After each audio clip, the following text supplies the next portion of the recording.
चरणों में मेरा अनंत कोटि दंडवत प्रणाम। समस्त रूपानु गुरु परंपरा सपार सपरिकर जगत गुरु शिला प्रभुपाद श्री गौर नित्यानंद प्रभु श्री राधा गोपीनाथ जय युक्त हो। उपस्थित पूज्यपाद श्री भक्ति वेदांत श्रीधर महाराज जी, पूज्यपाद श्री भक्ति वेदांत सिद्धांति महाराज जी, अन्य अन्य ब्रह्मचारी वृंद वैष्णव वैष्णवी सबके चरणों में मेरा जथायोग्य दंडवत प्रणाम। हरे कृष्णा। शिला गुरु महाराज जी की बड़ी विशेष अनुकंपा से और पूजनीय वैष्णवों की कृपा से, जैसा कि महाराज जी बतला रहे थे, हम लोग श्री गौड़ मंडल की परिक्रमा करते करते श्री चैतन्य महाप्रभु जी के चरणों का अनुसरण करते करते कहाँ पहुंचे? जगन्नाथपुरी में। महाप्रभु जी भी संन्यास ग्रहण करके शांतिपुर गए, शांतिपुर से कहाँ आ गए? जगन्नाथपुरी में आ गए। अभी जिस स्थान पर हम लोग उपस्थित हुए हैं, हमारे गुरु महाराज जी शिला भक्ति वेदांत नारायण गोस्वामी महाराज जी, वो जब पुरुषोत्तम मास में परिक्रमा लेकर के आते थे 2001 में, 2004 में और उससे पहले भी, गुरु महाराज जी जब परिक्रमा लेकर आया करते थे इस स्थान पर, बड़े भावाविष्ट हो जाते थे। हम गौड़ीय वैष्णवों का इस स्थान से बहुत विशेष संबंध है। थोड़े से समय में गुरु महाराज जी के कुछ भावों को हम लोग स्पर्श कर ले। गुरु महाराज जी हमारे थे बड़े ही रसिक वैष्णव, बड़े रसिक वैष्णव। सिद्धांतमय रस का परिवेशन, रसमय सिद्धांत का परिवेशन, ये उनकी हरि कथा का वैशिष्ट था। गुरु महाराज जी की एक बात मैं बतलाता हूँ, गत कल्य भी हम लोग सुन रहे थे खीरचोरा गोपीनाथ जी में। देखो गुरु महाराज जी यहाँ आए ना, तो गुरु जी कौन है? वो तो राधा जी के पक्षपाती हैं, है ना। गुरु जी तो हुए राधा जी के पक्षपाती, तो उनके मुख से तो सब समय क्या निकलेगा? राधा जी और ब्रज गोपियों का उत्कर्ष ही निकलेगा। तो गुरु महाराज जी ने यहाँ पर बड़ा सुंदर सिद्धांत बतलाया श्री चक्रवर्ती पाद जी के, श्री जीव गोस्वामी जी, सनातन गोस्वामी जी की टीका से। पहले तो इस बात को समझो कि हम लोग किस स्थान पर आए? टोटा गोपीनाथ। टोटा का अर्थ हुआ बगीचा। गोपीनाथ का अर्थ क्या हुआ है? ये तो हमने सुना है, गोपी यस्य नाथा इति गोपीनाथा। गोपियां जिनकी नाथ है, तो गोपियां नाथ कैसे हुई है?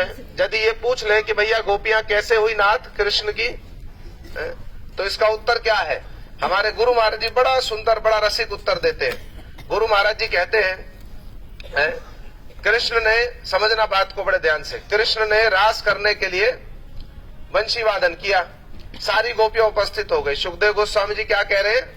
भगवान अपि तारात्रि शरद उत्फुल्ल मल्लिका भिक्षय रंतुम मनश्चक्रे योग मायाम उपाश्रिता। सिद्धांत को और रस को मिला करके परिवेशन करना, ये गुरु जी का वैशिष्ट्य था। इस बात को थोड़ा सा समझो। गुरु महाराज जी क्या कहते हैं? कृष्ण है आप्त काम आत्मा राम है, तो आप्त काम, उनको कोई कामना नहीं होती। आत्मा राम है, अपनी आत्मा में रमण करने वाले हैं। किंतु गुरु महाराज जी कहते हैं, सुखदेव गोस्वामी कह रहे, भगवान अपि तारात्रि शरद उत्फुल्ल मल्लिका भिक्षय रंतु मनश्चक्रे। रंतुम माने रमण करना, मनश्चक्रे माने मन में रमण करने की इच्छा हुई। तो किसके मन में रमण करने की इच्छा हुई?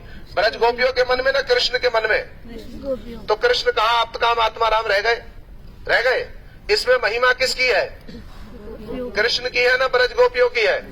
कैसे है ब्रज गोपियों की? गुरु महाराज जी एक बड़ा सरल सा उदाहरण दे रहे हैं। आपने आकंठ पूरिया, कंठ तक भर करके आपने प्रसाद पा लिया।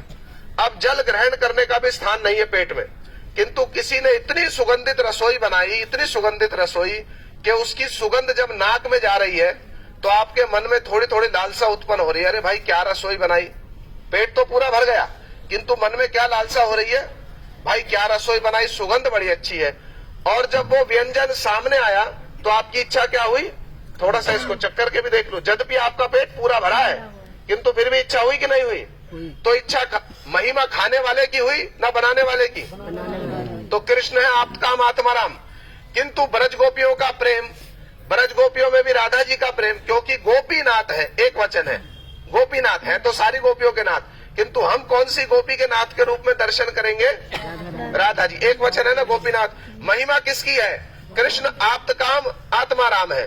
किंतु फिर भी जो स्वयं आप्त काम आत्मा राम, जिनके मन में कोई कामना नहीं, जो अपनी आत्मा में रमण करने वाले, उनके मन में भी कामना उठ जाती है। ये ब्रज गोपियों का प्रेम कैसा है, ये राधा जी का भाव कैसा है, थोड़ा सा इनके साथ में हम रमण करें। भिक्षय रंतुम मनश्चक्रे, रंतुम माने रमण करना। मनस चक्र माने मन में रमण करने की कामना उत्पन्न हो गई। किसके मन में? कृष्ण के मन में। गुरुजी कहते ब्रज गोपियों के मन में तो नहीं हुई रमण करने की कामना, हुई किसके मन में हुई? तो महिमा किसकी है? ब्रज गोपियों का प्रेम ऐसा है कि जो आप्त काम आत्मा राम है ना, उनके मन में भी रमण करने की इच्छा हो जाती है। किसकी महिमा अधिक है? तो हम किस भाव से गोपीनाथ जी का दर्शन करेंगे? ये वो गोपीनाथ जी हैं जिनकी नाथ कौन है? हमारी श्रीमती राधिका। महिमा किसकी है? श्रीमती राधिका की। ये सब सिद्धांत, ये सब विचार हमारे गुरु महाराज जी से स्थान पर आकर वर्णन किया करते थे। हमारे गुरु जी कहते थे, श्री चैतन्य महाप्रभु जी स्वयं इस स्थान पर आकर, अभी सुन रहे थे ना, गदाधर पंडित जी के निकट में बैठ करके श्रीमद् भागवत श्रवण किया करते थे। और एक श्लोक में गुरु जी कहते हैं, जयति तेदिकम जन्म ना वर्जा। एक श्लोक की व्याख्या में ही सुबह से संध्या हो जाती, दोनों क्रंदन कर रहे हैं, इतना भावाविष्ट हो गए। अरे जब राधा जी स्वयं भागवत वर्णन कर रही है और कृष्ण सुन रहे हैं, सोचो क्या परिवेश होता होगा कि नहीं? इतना महिमाशाली स्थान हम लोगों के लिए है। श्री चैतन्य महाप्रभु ने एक दो बार नहीं, वृंदावन दास ठाकुर जी ने तो लिखा है, प्रहलाद चरित्र ध्रुवेर चरित्र शतावृत्ति करिया सुने न सावहित। 100 बार से अधिक महाप्रभु जी ने प्रहलाद जी का, ध्रुव महाराज जी का चरित्र सुना। भक्त का चरित्र सुनने में भगवान को इतना आनंद आता है। प्रतिदिन यहाँ आते, गदाधर पंडित जी के निकट में उनसे श्रीमद् भागवत श्रवण किया करते। ये महाप्रभु जी की, गदाधर पंडित जी की, गोपीनाथ जी की, नित्यानंद प्रभु जी की ये बिहार स्थली है। एक समय नित्यानंद प्रभु जी गौड़ देश से, बंगाल से, जहां से अभी हम आए ना, बहुत सुंदर शाली धान लेकर के आए, बड़ा सुंदर चावल लेकर आए और गोपीनाथ जी के लिए एक वस्त्र लेकर के आए। नित्यानंद प्रभु जी का, गदाधर पंडित जी का बहुत ही स्नेह था, परस्पर बहुत स्नेह। अब नित्यानंद प्रभु इतना सुंदर चावल लेकर आए, गदाधर पंडित जी को लाकर दिया, और जो वस्त्र लेकर आए थे वो भी गदाधर पंडित जी को लाकर दिया। अब गदाधर पंडित जी ने क्या किया? वो तो राधा जी है ना, जय रांधे सही होय अमृत रसम, जो भी रसोई बनाए अमृत के समान हो जाए वो रसोई। गदाधर पंडित जी ने वो शाली धान चावल बनाए, इतनी सुगंध थी, कविराज गोस्वामी लिखते, जार सुगंधे मन माते। उन चावलों की सुगंध से ही मन जो है ना मत हो जाए, इतना सुंदर चावल बनाया। और क्या बनाया? इमली का पेड़ होता है ना, उसके पत्ते तोड़ लिए और उसमें लोणा जल समझते हैं, नमक का पानी दे करके चटनी बनाई। और ये टोटा है ना बगीचा, यहाँ से साग तोड़ लिया और बड़ा सुंदर साग बनाया। तो चावल बनाए, चटनी बनाई और साग बनाया, गोपीनाथ जी को भोग लगाया।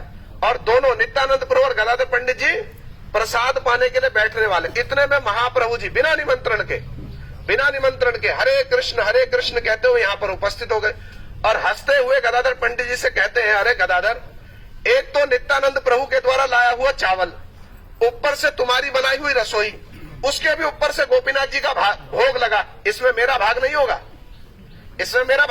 ऐसे कैसे हो सकता? अब नित्यानंद प्रभु और गदाधर पंडित जी बड़े प्रसन्न हुए।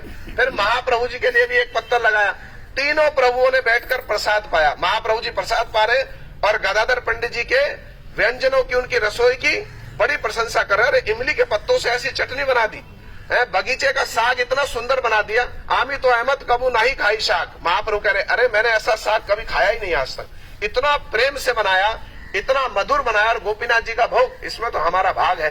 बिना निमंत्रण के आ गए महाप्रभु जी। ऐसी एक दो नहीं, यहाँ पर असंख्य लीलाएं हुई, असंख्य लीलाएं। इसलिए हम गौड़ीय वैष्णव का ये बहुत ही विशेष स्थान, बहुत विशेष स्थान। किंतु इन सब भावों के साथ में जब इन स्थानों पर जाएंगे ना, इस भाव के साथ में गोपीनाथ जी का जब दर्शन करेंगे कि आप कौन हो, आपकी नाथ कौन है, हमारी राधा जी है। इसलिए गुरु जी कहा करते थे, जो ब्रज गोपियां है ना, ये सब समय कृष्ण के मन पर चढ़ी रहती है। नारद जी गए ब्रज में, गुरु महाराज जी सुनाते, बड़ी अच्छी कथा। नारद जी गए ब्रज में और नारद जी ने जाकर इस सिद्धांत को दिया सारे जगत को। नारद जी कहते, भाई मैंने ब्रज में जाकर देखा, साधारण लोग क्या समझते हैं, कृष्ण ने ब्रजवासियों को मोहित कर रखा। अरे बात झूठ है, ये बात झूठ है। कृष्ण ने ब्रजवासियों को मोहित नहीं कर रखा, ब्रजवासियों ने कृष्ण को मोहित कर रखा है। कृष्ण भूले बैठे मैं भगवान हूँ। किसने मोहित कर रखा है? किसकी महिमा अधिक हुई? और उन ब्रजवासियों में भी राधा जी है, निरंतरम वशीकृतम प्रतीति नंद नंदन है। ऐसा नहीं कि थोड़ा सा वशीभूत है, जो निरंतर नंद नंदन को अपने प्रेम से वशीभूत रखती है, वो कौन है? श्रीमती राधिका। वो श्रीमती राधिका कौन है? कृष्ण की नाथ है। ऐसे गोपीनाथ जी के चरणों में हम लोग प्रणाम करने के लिए आए हैं। जब ये भाव लेकर के दर्शन करेंगे, जब ये भाव लेकर के प्रणाम करेंगे, तब गोपीनाथ जी हमारे प्रति विशेष दृष्टिपात करेंगे। गौर प्रेमानंदे हरि हरि।